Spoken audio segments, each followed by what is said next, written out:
ನಮಸ್ಕಾರ ವಿದ್ಯಾರ್ಥಿಗಳೇ. NMMSನ ಪುನರಾವರ್ತನೆಯ 26ನೇ ಸಂಚಿಕೆಗೆ ನಿಮಗೆಲ್ಲ ಸ್ವಾಗತ. ಇವತ್ತು ಸಹ ನಾವು ಬಿಟ್ಟು ಹೋಗಿರುವ ಸಂಖ್ಯೆಗಳ ಲೆಕ್ಕಗಳನ್ನೇ ಮಾಡೋಣ. ಇಲ್ಲಿ ಕೊಟ್ಟಿರುವ ಲೆಕ್ಕವನ್ನು ಗಮನಿಸಿ. ಇಲ್ಲಿ 3 ಚಿತ್ರಗಳಲ್ಲಿ 3ನೇ ಚಿತ್ರದಲ್ಲಿ ನಡುವಿನ ಸಂಖ್ಯೆ ಏನು ಅಂತ ಕೇಳಿದ್ದಾರೆ. ಹೇಗೆ ಮಾಡೋದು? ಸರಿಯಾಗಿ ಚಿತ್ರವನ್ನು ಅವಲೋಕಿಸಿ. ಇಲ್ಲಿ ಏನ್ ಮಾಡಿದ್ದಾರೆ? 5, 4, 3, 7 ಈ 4 ಸಂಖ್ಯೆಗಳನ್ನು ಬಳಸಿ ನಡುವಿನ ಸಂಖ್ಯೆ 13 ಬರುವ ಹಾಗೆ ಮಾಡಬೇಕು. ಹೇಗ್ ಮಾಡೋದು? ಇಲ್ಲಿ ಏನ್ ಮಾಡಬೇಕು ಅಂದ್ರೆ ವಿರುದ್ಧ ದಿಕ್ಕಿನಲ್ಲಿರುವ ಸಂಖ್ಯೆಗಳನ್ನು ಗುಣಿಸಿ ಬಳಿಕ ಅವುಗಳನ್ನು ಕಳಿಬೇಕು. ಅಂದ್ರೆ ಇಲ್ಲಿ 7 ಮತ್ತೆ 4 ಈ 2 ಸಂಖ್ಯೆಗಳನ್ನು ಗುಣಿಸಿ ಏನ್ ಸಿಗುತ್ತೆ? 7 ಮತ್ತು 4 ಗುಣಿಸಿದ್ರೆ 28 ಅಲ್ವಾ? ಆಮೇಲೆ 3 ಮತ್ತು 5 ಇವೆರಡನ್ನು ಗುಣಿಸಿ 3 ಗುಣಿಸು 5 ಮಾಡಿದ್ರೆ ಏನ್ ಬರುತ್ತೆ? 15. ಈಗ ಇವುಗಳನ್ನು ಒಂದರಿಂದ ಒಂದು ಕಳೀರಿ, ಏನ್ ಬರುತ್ತೆ? 13 ಅಲ್ವಾ? ಹಾಗಿದ್ರೆ ಇದೇ ಲಾಜಿಕ್ ಅನ್ನು ಫಾಲೋ ಮಾಡಿದ್ರೆ ಎರಡನೇ ಚಿತ್ರದಲ್ಲಿ ಏನಾಗತ್ತೆ? 8 ಮತ್ತು 4 ಈ ಸಂಖ್ಯೆಗಳನ್ನು ಗುಣಿಸ್ಬೇಕು. 8 4 32. 9 ಮತ್ತೆ 3 ಈ ಸಂಖ್ಯೆಗಳನ್ನು ಗುಣಿಸ್ಬೇಕು. 9 3 27. 32ರಿಂದ 27 ಕಳಿಬೇಕು. ಏನ್ ಬರುತ್ತೆ? 5 ಅಲ್ವಾ? ಹಾಗಿದ್ರೆ ನಮ್ಮ ಉತ್ತರ ಏನು ಹೇಳ್ಬೋದಾ? 9 4 36 ಕಳೆ 8 3 24. ಎಷ್ಟು ಉತ್ತರ? 12. ಹಾಗಿದ್ರೆ ಕ್ವಶನ್ ಮಾರ್ಕ್ ಇದ್ದಲ್ಲಿ ಏನ್ ಬರ್ಬೇಕು? ಕ್ವಶನ್ ಮಾರ್ಕ್ ಇದ್ದಲ್ಲಿ 12 ಅಂತ ಬರಿಬೇಕು. ಎಲ್ಲಿದೆ? ಆಪ್ಷನ್ ಎ ಸರಿಯಾದ ಉತ್ತರ ಅಲ್ವಾ? ಸರಿ, ಮುಂದಿನ ಲೆಕ್ಕ ನೋಡೋಣ. ಇಲ್ಲಿ ಕೊಟ್ಟಿರುವ 3 ಚಿತ್ರಗಳನ್ನು ಗಮನಿಸಿ. ಇಲ್ಲಿ ಚತುರ್ಭುಜದ ಹೊರಗಡೆ 4 ಸಂಖ್ಯೆಗಳಿವೆ, ನಡುವೆ ಒಂದು ಸಂಖ್ಯೆ ಇದೆ. 3ನೇ ಚಿತ್ರದಲ್ಲಿ ನಡುವೆ ಯಾವ ಸಂಖ್ಯೆ ಬರಬೇಕು ಅನ್ನೋದನ್ನು ನಾವು ಕಂಡುಹಿಡಿಬೇಕು. ಸೊ ಹೇಗ್ ಮಾಡೋದು? ಒಂದ್ಸಲ ಮೊದಲನೇ ಹಾಗೂ ಎರಡನೇ ಚಿತ್ರವನ್ನು ಗಮನಿಸಿ. ಸುತ್ತಲೂ ಇರುವ ಸಂಖ್ಯೆಗಳನ್ನು ಬಳಸಿ ನಡುವಿನ ಸಂಖ್ಯೆ ಬರುವ ಹಾಗೆ ಮಾಡಬೇಕು. ಹೇಗ್ ಮಾಡೋದು? ಇಲ್ಲಿ ಸುತ್ತಲೂ ಇರುವ ಸಂಖ್ಯೆಗಳನ್ನೆಲ್ಲ ನೀವು ಗುಣಿಸಿ ನಿಮ್ಗೆ ಏನ್ ಸಿಗುತ್ತೆ? ಮೊದಲಿನ ಚಿತ್ರದಲ್ಲಿ ನಾವು ಮಾಡೋದಿದ್ರೆ 5 ಗುಣಿಸು 4 ಗುಣಿಸು 3 ಗುಣಿಸು 2 ಎಷ್ಟು ಬಂತು? 5 4 20, 23 60, 62 120 ಅಲ್ವಾ? ಈಗ 120 ಬಂದಿದೆ. ನಡುವಿನ ಸಂಖ್ಯೆ 12. ಸೊ 12 ಬರ್ಬೇಕು ಅಂತಿದ್ರೆ ಏನ್ ಮಾಡ್ಬೇಕು? 120 10ರಿಂದ ಭಾಗಿಸ್ಬೇಕು ಅಲ್ವಾ? ಹಾಗಿದ್ರೆ ನಮ್ಗೆ 12 ಅಂತ ಬರುತ್ತೆ. ಈಗ ಇದೇ ಲಾಜಿಕ್ ಅನ್ನು ಎರಡನೇ ಚಿತ್ರದಲ್ಲೂ ಹಾಕಿದ್ರೆ ಏನಾಗುತ್ತೆ? 6 ಗುಣಿಸು 5 ಗುಣಿಸು 3 ಗುಣಿಸು 2 ಏನ್ ಬರುತ್ತೆ? 6 5 30, 33 90, 92 180 ಅಲ್ವಾ? ನಡುವಿನ ಸಂಖ್ಯೆ ಏನಿದೆ? 18. ಸೊ 180 18 ಆಗ್ಬೇಕು ಅಂತಿದ್ರೆ ಏನ್ ಮಾಡ್ಬೇಕು? 10ರಿಂದ ಭಾಗಿಸ್ಬೇಕು. ಅರ್ಥ ಆಯ್ತಲ್ವಾ? ಹಾಗಿದ್ರೆ 3ನೇ ಲೆಕ್ಕದಲ್ಲೂ ಏನ್ ಮಾಡ್ಬೇಕು ನಾವು? 9 ಗುಣಿಸು 5 ಗುಣಿಸು 2 ಗುಣಿಸು 2 ಮಾಡಬೇಕು. ಏನ್ ಬರುತ್ತೆ? 9 5 45, 45 2 90, 92 180. ಹಾಗಿದ್ರೆ ಮೇಲಿನ 2 ಇದರಲ್ಲಿ ನಾವು 10ರಿಂದ ಭಾಗಿಸಿದೀವಿ, ಇಲ್ಲೂ 10ರಿಂದ ಭಾಗಿಸ್ಬೇಕು. ಏನ್ ಬರುತ್ತೆ? 18 ಬರುತ್ತೆ. ಹಾಗಿದ್ರೆ ನಡುವಿನಲ್ಲಿ ಪ್ರಶ್ನಾರ್ಥಕ ಚಿಹ್ನೆ ಇದ್ದಲ್ಲಿ ಯಾವ ಸಂಖ್ಯೆ ಬರಬೇಕು? 18 ಅನ್ನೋ ಸಂಖ್ಯೆ ಬರಬೇಕು. ಎಲ್ಲಿದೆ? ಆಪ್ಷನ್ ಡಿ ಯಲ್ಲಿ ಸರಿಯಾದ ಉತ್ತರ ಇದೆ. ಅರ್ಥ ಆಯ್ತಲ್ವಾ? ಸರಿ, ಮುಂದಿನ ಲೆಕ್ಕಕ್ಕೆ ಹೋಗೋಣ. ಈಗ 3ನೇ ಲೆಕ್ಕ ಮಾಡೋಣ. ಇಲ್ಲಿ ಒಂದು ವೃತ್ತದೊಳಗಡೆ 4 ಭಾಗ ಮಾಡಲಾಗಿದೆ. ಅದರಲ್ಲಿ 3 ಸಂಖ್ಯೆ ಕೊಟ್ಟಿದ್ದಾರೆ. ಬಿಟ್ಟು ಹೋಗಿರುವ ಒಂದು ಸಂಖ್ಯೆ ಯಾವುದು ಅಂತ ಕೇಳಿದ್ದಾರೆ. ಸೊ ಆ 3 ಸಂಖ್ಯೆಗಳನ್ನೊಮ್ಮೆ ಗಮನಿಸಿ. 66, 198, 594. ಇಲ್ಲಿ 66 ಅನ್ನೋ ಸಂಖ್ಯೆಗೆ ಯಾವುದ್ರಿಂದ ಗುಣಿಸಿದ್ರೆ ನಮ್ಗೆ 198 ಬರುತ್ತೆ ಹೇಳ್ಬೋದಾ? 3ರಿಂದ ಗುಣಿಸಿದ್ರೆ ಅಲ್ವಾ? ಸೊ 66ಕ್ಕೆ 3ರಿಂದ ಗುಣಿಸಿದ್ರೆ ನಮ್ಗೇನು ಬಂತು? 198. ಈಗ 198ಕ್ಕೆ 3ರಿಂದ ಗುಣಿಸಿದ್ರೆ ಏನ್ ಸಿಗುತ್ತೆ ನೋಡಿ?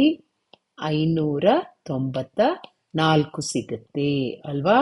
ಹಾಗಿದ್ರೆ 198 ಗುಣಿಸು 3 ಮಾಡಿದ್ರೆ 594 ಸಿಗುತ್ತೆ. ಹಾಗಿದ್ರೆ ಇದನ್ನೇ ನೋಡಿದ್ರೆ ನಾವು 594ಕ್ಕೆ 3ರಿಂದ ಗುಣಿಸಿದ್ರೆ ಇಲ್ಲಿ ಒಂದು ಸಂಖ್ಯೆ ಬರಬೇಕು. ಆದರೆ ನಮ್ಮ ಆಯ್ಕೆಗಳಲ್ಲಿ ದೊಡ್ಡ ಸಂಖ್ಯೆಗಳಿಲ್ಲ, ಚಿಕ್ಕ ಸಂಖ್ಯೆ ಇದೆ. ಆದ ಕಾರಣ ನಾವು ಏನ್ ತಿಳ್ಕೊಳ್ಬಹುದು? ಯಾವುದೋ ಒಂದು ಸಂಖ್ಯೆಗೆ 3ರಿಂದ ಗುಣಿಸಿದ್ರೆ 66 ಸಿಗುತ್ತೆ. ಆ ಸಂಖ್ಯೆ ಈ ಭಾಗದಲ್ಲಿ ಬರಬೇಕು. ಈ ಪ್ರಶ್ನಾರ್ಥಕ ಚಿಹ್ನೆ ಇದ್ದಲ್ಲಿ ಬರಬೇಕು. ಸೊ ಹಾಗಿದ್ರೆ ಯಾವ ಸಂಖ್ಯೆಗೆ 3ರಿಂದ ಗುಣಿಸಿದ್ರೆ 66 ಬರುತ್ತೆ? ಆಲೋಚಿಸಿ. 66ನ್ನು 3ರಿಂದ ಭಾಗಿಸಿದ್ರೆ ನಮ್ಗೆ ಉತ್ತರ ಸಿಗುತ್ತೆ ಅಲ್ವಾ? ಹಾಗಿದ್ರೆ ಪ್ರಶ್ನಾರ್ಥಕ ಚಿಹ್ನೆ ಇದ್ದಲ್ಲಿ ಯಾವ ಸಂಖ್ಯೆ ಬರಬೇಕು? 22 ಅಂತ ಬರಬೇಕು. ಈಗ ನೀವು ನೋಡಿದ್ರೆ 22 ಗುಣಿಸು 3 66, 66 ಗುಣಿಸು 3 198, 198 ಗುಣಿಸು 3 ಮಾಡಿದ್ರೆ 594 ಅಂತ ಬರುತ್ತೆ ಅಲ್ವಾ? ಅರ್ಥ ಆಯ್ತಲ್ವಾ? ಇದನ್ನೇ ನಾವು ಇನ್ನೊಂದು ರೀತಿಯಲ್ಲಿ ಹೇಳೋದಿದ್ರೆ 594 ಎನ್ನುವ ಸಂಖ್ಯೆಯನ್ನು 3ರಿಂದ ಭಾಗಿಸಿದ್ರೆ ನಿಮ್ಗೆ 198 ಸಿಗುತ್ತೆ. 198 ಅನ್ನೋ ಸಂಖ್ಯೆಯನ್ನು 3ರಿಂದ ಭಾಗಿಸಿದ್ರೆ ಮುಂದಿನ ಸಂಖ್ಯೆ 66 ಸಿಗುತ್ತೆ. ಮುಂದೆ 66 ಅನ್ನೋದನ್ನು 3ರಿಂದ ಭಾಗಿಸಿದ್ರೆ 22 ಸಿಗುತ್ತೆ. ಈ ತರನು ನಾವು ಇದನ್ನು ತಿಳ್ಕೊಳ್ಬಹುದು. ಓಕೆ, ಸೊ ಯಾವುದೇ ಮೆಥಡ್ ಅನ್ನು ಬೇಕಿದ್ರೂ ಅನುಸರಿಸಿ, ನಮ್ಗೆ ಅಲ್ಲಿ ಉತ್ತರ ಮಾತ್ರ 22 ಬರುತ್ತೆ. ಅರ್ಥ ಆಯ್ತಲ್ವಾ? ಸರಿ, ಹಾಗಿದ್ರೆ ಮುಂದಿನ ಲೆಕ್ಕಕ್ಕೆ ಹೋಗೋಣ. ಈಗ 4ನೇ ಲೆಕ್ಕ ನೋಡೋಣ. ಇಲ್ಲಿ ಒಂದು ದೊಡ್ಡ ವೃತ್ತ, ಅದರ ಸುತ್ತಲೂ 5 ಚಿಕ್ಕ ವೃತ್ತಗಳಿವೆ. ಪ್ರತಿ ವೃತ್ತಗಳ ಒಳಗಡೆ ಒಂದೊಂದು ಸಂಖ್ಯೆಯನ್ನು ಕೊಡಲಾಗಿದೆ. ಒಂದು ವೃತ್ತದಲ್ಲಿ ಮಾತ್ರ ಸಂಖ್ಯೆ ಇಲ್ಲ, ಅಲ್ಲಿ ಒಂದು ಪ್ರಶ್ನಾರ್ಥಕ ಚಿಹ್ನೆ ಇದೆ. ಸೊ ಅಲ್ಲಿ ಯಾವ ಸಂಖ್ಯೆ ಬರುತ್ತೆ ಅನ್ನೋದನ್ನು ನಾವು ಹೇಳಬೇಕು. ಸೊ ಹೇಗ್ ಮಾಡೋದು? ಸರಿಯಾಗಿ ಈ ಎಲ್ಲಾ ಸಂಖ್ಯೆಗಳನ್ನು ಗಮನಿಸಿ ಹಾಗೂ ಕೊಟ್ಟಿರುವ ಆಯ್ಕೆಯನ್ನು ನೋಡಿ. ಆಯ್ಕೆಯಲ್ಲಿ 3 ದೊಡ್ಡ ದೊಡ್ಡ ಸಂಖ್ಯೆಗಳಿವೆ, ಒಂದು ಮಾತ್ರ ಚಿಕ್ಕ ಸಂಖ್ಯೆ ಇದೆ ಅಲ್ವಾ? ಸೊ ಹಾಗಿದ್ರೆ ಇಲ್ಲಿ ಕಳೆದ ಲೆಕ್ಕದ ತರನೇ ಏನೋ ಒಂದು ಪ್ಯಾಟರ್ನ್ ಬಳಸಿ ಸಂಖ್ಯೆಗಳನ್ನು ಹೊರಗಿನ ವೃತ್ತದಲ್ಲಿ ಬರೆದಿದ್ದಾರೆ. ಸೊ ಹೇಗ್ ಮಾಡೋದು? ಇಲ್ಲಿ ಮೊದಲು 5 ಮತ್ತು 3 ಈ 2 ಸಂಖ್ಯೆಗಳನ್ನು ಗುಣಿಸಿ ಏನ್ ಸಿಗುತ್ತೆ? 5 ಮತ್ತು 3 ಈ 2 ಸಂಖ್ಯೆಗಳನ್ನು ಗುಣಿಸಿದ್ರೆ ನಮ್ಗೆ 15 ಸಿಗುತ್ತೆ ಅಲ್ವಾ? ಈ 15ಕ್ಕೆ ಒಂದನ್ನು ಕೂಡಿ ಏನ್ ಸಿಗುತ್ತೆ? 16 ಅನ್ನೋ ಸಂಖ್ಯೆ ಸಿಗುತ್ತೆ. ಅಂದ್ರೆ 5 ಮತ್ತು 3 ಗುಣಿಸಿ ಅದಕ್ಕೆ ಒಂದನ್ನು ಕೂಡಿದರೆ ನಮಗೆ 16 ಅನ್ನೋ ಸಂಖ್ಯೆ ಸಿಕ್ಕಿತು ಅಲ್ವಾ? ಈಗ ಮುಂದೆ 5 ಮತ್ತೆ 16 ತೆಗೆದುಕೊಳ್ಳೋಣ. 5 ಗುಣಿಸು 16 ಮಾಡೋಣ. ಏನ್ ಬರುತ್ತೆ? 80. ಅದಕ್ಕೆ ಒಂದನ್ನು ಕೂಡಿಸಿ ಏನ್ ಬರುತ್ತೆ? 81 ಅಲ್ವಾ? ಹಾಗಿದ್ರೆ 5 ಮತ್ತು 16 ಗುಣಿಸ್ಬೇಕು. ಆಮೇಲೆ ಸಿಕ್ಕಿದ ಉತ್ತರಕ್ಕೆ ಒಂದನ್ನು ಕೂಡಿಸಿದ್ರೆ ನಮ್ಗೆ 81 ಅಂತ ಬರುತ್ತೆ. ಹಾಗಿದ್ರೆ ಮುಂದಿನದು ಏನು ಹೇಳ್ಬೋದಾ? ಏನ್ ಮಾಡ್ಬೇಕು? 5 ಮತ್ತು 81 ಅದನ್ನು ಗುಣಿಸ್ಬೇಕು. 5 ಗುಣಿಸು 81 ಮಾಡಿದ್ರೆ ಏನ್ ಬರುತ್ತೆ? 405. ಅದಕ್ಕೆ ಒಂದನ್ನು ಸೇರಿಸಿದ್ರೆ ನಿಮ್ಗೆ ಮುಂದಿನ ಸಂಖ್ಯೆ 406 ಅಂತ ಬರುತ್ತೆ. ಹಾಗಿದ್ರೆ 5 ಮತ್ತೆ 81 ಗುಣಿಸಿ ಅದಕ್ಕೆ +1 ಮಾಡಿದ್ರೆ 406 ಬಂತು.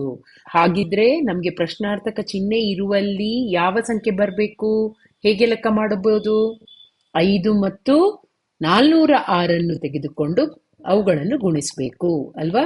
5 ಗುಣಿಸು 406 ಮಾಡಿದ್ರೆ ಏನ್ ಬರುತ್ತೆ? ಇಲ್ಲಿ ನಿಮ್ಗೆ 2030 ಅಂತ ಬರುತ್ತೆ. ಅದಕ್ಕೆ ಒಂದನ್ನು ಸೇರಿಸಿದ್ರೆ ಏನ್ ಬರುತ್ತೆ? 2031 ಅನ್ನೋ ಸಂಖ್ಯೆ ಬರುತ್ತೆ ಅಲ್ವಾ? ಹಾಗಿದ್ರೆ ಏನ್ ಮಾಡ್ಬೇಕು? 406 ಮತ್ತು 5 ಗುಣಿಸ್ಬೇಕು. ಅದಕ್ಕೆ +1 ಮಾಡ್ಬೇಕು. ನಿಮ್ಗೆ 2031 ಅನ್ನೋ ಉತ್ತರ ಪ್ರಶ್ನಾರ್ಥಕ ಚಿಹ್ನೆ ಇದ್ದಲ್ಲಿ ಬರುತ್ತೆ. ಎಲ್ಲಿದೆ ಉತ್ತರ? ಆಪ್ಷನ್ ಡಿ ಯಲ್ಲಿ ಸರಿಯಾದ ಉತ್ತರ ಇದೆ. ಅರ್ಥ ಆಯ್ತಲ್ವಾ? ಈಗ ಇವತ್ತಿನ ಸಂಚಿಕೆಯ ಕೊನೆಯ ಲೆಕ್ಕ ಮಾಡೋಣ. ಇಲ್ಲೂ 3 ಚಿತ್ರಗಳಿವೆ, ಬೇರೆ ಬೇರೆ ಸಂಖ್ಯೆಗಳಿವೆ. 3ನೇ ಚಿತ್ರದಲ್ಲಿ ಒಂದು ಸಂಖ್ಯೆಯನ್ನು ಕ್ವಶನ್ ಮಾರ್ಕ್ ಮೂಲಕ ತೋರಿಸಿದ್ದಾರೆ, ಅದನ್ನು ನಾವು ಕಂಡುಹಿಡಿಬೇಕು ಅಲ್ವಾ? ಹಾಗಿದ್ರೆ ಮೊದಲನೇ 2 ಚಿತ್ರಗಳನ್ನು ಗಮನಿಸಿದ್ರೆ ಇಲ್ಲಿ ನಡುವಿನಲ್ಲಿ ಏನಿದೆ? 15 ಹಾಗೂ 100 ಅಂತ ಇದೆ. ಸುತ್ತಲೂ ಇರುವ ಸಂಖ್ಯೆಗಳನ್ನು ಬಳಸಿ ನಡುವಿನ ಸಂಖ್ಯೆ ಬರುವ ಹಾಗೆ ಮಾಡಬೇಕು. ಸೊ ಮೊದಲನೇ ಚಿತ್ರವನ್ನು ಗಮನಿಸೋಣ. 15 ಅನ್ನೋದು ನಡುವಿನಲ್ಲಿದೆ, ಸುತ್ತಲೂ 2 3 4 6 ಅನ್ನೋ ಸಂಖ್ಯೆ ಇದೆ. ಈಗ ಈ ಚಿತ್ರದಲ್ಲಿ ನಾವು ಮೊದಲು ಏನ್ ಮಾಡ್ಬೇಕು ಅಂದ್ರೆ ಈ ಸುತ್ತಲೂ ಇರುವ ಸಂಖ್ಯೆಗಳ ವರ್ಗ ಮಾಡಬೇಕು. ಸೊ ವರ್ಗ ಮಾಡಿದ್ರೆ ಎಷ್ಟು ಸಿಗುತ್ತೆ? ಇಲ್ಲಿ 2ರ ವರ್ಗ 4, 3ರ ವರ್ಗ 9, 6ರ ವರ್ಗ ಅಂದ್ರೆ 36, 4ರ ವರ್ಗ ಅಂದ್ರೆ ಎಷ್ಟು ಬರುತ್ತೆ? 16 ಅಂತ ಸಿಗುತ್ತೆ. ಆ ಬಳಿಕ ಏನ್ ಮಾಡ್ಬೇಕು ಅಂದ್ರೆ ಅಡ್ಡ ಸಾಲಿನ ವರ್ಗಗಳನ್ನು ಕೂಡಿಸ್ಬೇಕು. ಅಂದ್ರೆ ಏನಾಯ್ತು? 36 ಪ್ಲಸ್ 4 ಮಾಡ್ಬೇಕು. ಎಷ್ಟು ಬಂತು? 40. ಬಳಿಕ ಕಂಬ ಸಾಲಿನ ವರ್ಗಗಳನ್ನು ಕೂಡಿಸ್ಬೇಕು. ಏನಿದೆ? 9 ಮತ್ತೆ 16. 9 ಪ್ಲಸ್ 16 ಮಾಡಿದ್ರೆ ಎಷ್ಟು ಬಂತು? 25 ಬಂತು ಅಲ್ವಾ? ಈಗ ಇವುಗಳೆರಡನ್ನು ಕಳೀರಿ, ಏನ್ ಸಿಗುತ್ತೆ? ನಮ್ಗೆ 15 ಅಂತ ಸಿಗುತ್ತೆ ಅಲ್ವಾ? ಅದೇ ತರ ಎರಡನೇ ಚಿತ್ರದಲ್ಲೂ ಮಾಡೋಣ. ಏನಾಗತ್ತೆ? 11ರ ವರ್ಗ 121, 7ರ ವರ್ಗ 49, 8ರ ವರ್ಗ 64, 6ರ ವರ್ಗ 36 ಅಲ್ವಾ? ಹಾಗಿದ್ರೆ ಮೊದಲು ಯಾವುದನ್ನು ಕೂಡಿಸ್ಬೇಕು? 121 ಪ್ಲಸ್ 64 ಮಾಡಬೇಕು. ಎಷ್ಟು ಬರುತ್ತೆ? 185 ಅಲ್ವಾ? ಆಮೇಲೆ ಕಂಬ ಸಾಲಿನ 49 ಪ್ಲಸ್ 36 ಮಾಡಬೇಕು. ಏನ್ ಬರುತ್ತೆ? 85 ಬರುತ್ತೆ. ಈಗ ಇವುಗಳೆರಡನ್ನು ಕಳೆದ್ರೆ ನಮ್ಗೇನ್ ಸಿಗುತ್ತೆ? 100 ಅನ್ನೋದು ಸಿಗುತ್ತೆ. ಅದು ನಡುವಿನಲ್ಲಿರುವ ಸಂಖ್ಯೆ ಅಲ್ವಾ? ಹಾಗಿದ್ರೆ ಈಗ ಮೂರನೇ ಚಿತ್ರದಲ್ಲಿ ಏನ್ ಮಾಡ್ಬೇಕು ನಾವು? ಸುತ್ತಲಿನ ಸಂಖ್ಯೆಗಳನ್ನು ವರ್ಗ ಮಾಡೋಣ. 1ರ ವರ್ಗ 1, 4ರ ವರ್ಗ 16, 5ರ ವರ್ಗ 25. ಇಲ್ಲಿ ಪ್ರಶ್ನಾರ್ಥಕ ಚಿಹ್ನೆ ಇದೆ, ಆದ ಕಾರಣ ಅದನ್ನು ನಾವು ಎಕ್ಸ್ ಅಂತ ತೆಗೆದುಕೊಳ್ಳೋಣ. ಅದರ ವರ್ಗ ಮಾಡಿದ್ರೆ ಎಕ್ಸ್ ನ ವರ್ಗ ಅಂತ ಬರೆಯೋಣ. ಈಗ ಏನ್ ಮಾಡಬೇಕು? ಅಡ್ಡ ಸಾಲಿನ ಸಂಖ್ಯೆಗಳನ್ನು ಕೂಡಿಸೋಣ. 16 ಮತ್ತು 25 ಇವೆರಡು ವರ್ಗಗಳನ್ನು ಕೂಡಿಸಿದ್ರೆ ಏನ್ ಬರುತ್ತೆ? ನಮ್ಗೆ 41 ಅಂತ ಬರುತ್ತೆ. ಆಮೇಲೆ ಕಂಬ ಸಾಲಿನ ವರ್ಗಗಳು 1, 1ರ ವರ್ಗ 1 ಪ್ಲಸ್ ಎಕ್ಸ್ ಸ್ಕ್ವೇರ್ ಅಂದ್ರೆ ಎಷ್ಟು? ನಮ್ಗೆ ಗೊತ್ತಿಲ್ಲ. ಆದ್ರೆ ಇವುಗಳನ್ನು 1ರಿಂದ 1 ಕಳೆದಾಗ ನಮ್ಗೆ ಏನ್ ಬರುತ್ತೆ? ನಡುವಿನ ಸಂಖ್ಯೆ ಬರಬೇಕು. ಏನದು? 36 ಅನ್ನೋದು ಬರಬೇಕು. ಹಾಗಿದ್ರೆ ಇದನ್ನು ಹೇಗ್ ಮಾಡೋದು? ಇಲ್ಲಿ 16 ಪ್ಲಸ್ 25 ಅಂದ್ರೆ 41. ಇದ್ರಿಂದ ಯಾವುದನ್ನು ಕಳಿಬೇಕು? -1 ಆಮೇಲೆ ಮೈನಸ್ ಎಕ್ಸ್ ಸ್ಕ್ವೇರ್ ಮಾಡಿದ್ರೆ ನಮ್ಗೇನ್ ಬರುತ್ತೆ? 36 ಅಲ್ವಾ? ಈಗ 16 ಪ್ಲಸ್ 25 ಅನ್ನೋದು 41 ಅಂತ ಗೊತ್ತು ನಮ್ಗೆ. ಆದ ಕಾರಣ ಇಲ್ಲಿ 41 ಮೈನಸ್ 1 ಮೈನಸ್ ಎಕ್ಸ್ ಸ್ಕ್ವೇರ್ ಸಮ 36 ಅಂತ ಆಗುತ್ತೆ. 41ರಿಂದ 1 ಕಳೆದ್ರೆ ಎಷ್ಟು ಬರುತ್ತೆ? 40 ಮೈನಸ್ ಎಕ್ಸ್ ಸ್ಕ್ವೇರ್ ಅಂದ್ರೆ ನಮ್ಗೇನ್ ಬರುತ್ತೆ? 36 ಅಲ್ವಾ? ಈಗ ನಮ್ಗೆ ಎಕ್ಸ್ ಬೇಕು. ಸೊ ಆದ ಕಾರಣ ಏನ್ ಮಾಡೋಣ? 40 ಮೈನಸ್ ಈ 36 ಈ ಕಡೆ ತರೋಣ. 40 ಮೈನಸ್ 36 ಅಂತ ಆಗುತ್ತೆ. ಈ X square minus X square ಅನ್ನೋದನ್ನು ಈ ಕಡೆ ತೆಗೆದುಕೊಂಡು ಹೋಗೋಣ. ಆಗ ಅದೇನಾಗತ್ತೆ? ಪ್ಲಸ್ ಎಕ್ಸ್ ಸ್ಕ್ವೇರ್ ಅಂತ ಆಗತ್ತೆ ಅಲ್ವಾ? ಹಾಗಿದ್ರೆ ಇಲ್ಲಿ ಏನಾಯ್ತು? 40ರಿಂದ 36 ತೆಗೆದ್ರೆ ಏನು? 4 ಸಮ ಎಕ್ಸ್ ಸ್ಕ್ವೇರ್. ಹಾಗಿದ್ರೆ ಎಕ್ಸ್ ಅಂದ್ರೆ ಏನು? ಎಕ್ಸ್ ಅಂದ್ರೆ 4ರ ವರ್ಗಮೂಲ. ಸೊ ಎಷ್ಟದು? 2. ಹಾಗಿದ್ರೆ ಎಕ್ಸ್ ಅಂದ್ರೇನು? ಕ್ವಶನ್ ಮಾರ್ಕ್ ಇರೋ ಜಾಗದಲ್ಲಿರುವ ಸಂಖ್ಯೆ ಅಲ್ವಾ? ಹಾಗಿದ್ರೆ ಇಲ್ಲಿ ಏನ್ ಬರ್ಬೇಕು? ಎಕ್ಸ್ ನ ಜಾಗದಲ್ಲಿ ಏನ್ ಬರ್ಬೇಕು? ನಮ್ಗೆ 2 ಅನ್ನೋ ಸಂಖ್ಯೆ ಬರ್ಬೇಕು. ಅರ್ಥ ಆಯ್ತಲ್ವಾ? ಇಲ್ಲಿ ಉತ್ತರ ಯಾವುದು? ಆಪ್ಷನ್ ಬಿ ಸರಿಯಾದ ಉತ್ತರ. ಸರಿ, ಹಾಗಿದ್ರೆ ಮುಂದಿನ ಸಂಚಿಕೆಯಲ್ಲಿ ಮತ್ತಷ್ಟು ಲೆಕ್ಕಗಳನ್ನು ಮಾಡೋಣ. ಅಷ್ಟರ ತನಕ ನಿರಂತರ ಅಭ್ಯಾಸ ಮಾಡ್ತಾ ಇರಿ. All the best.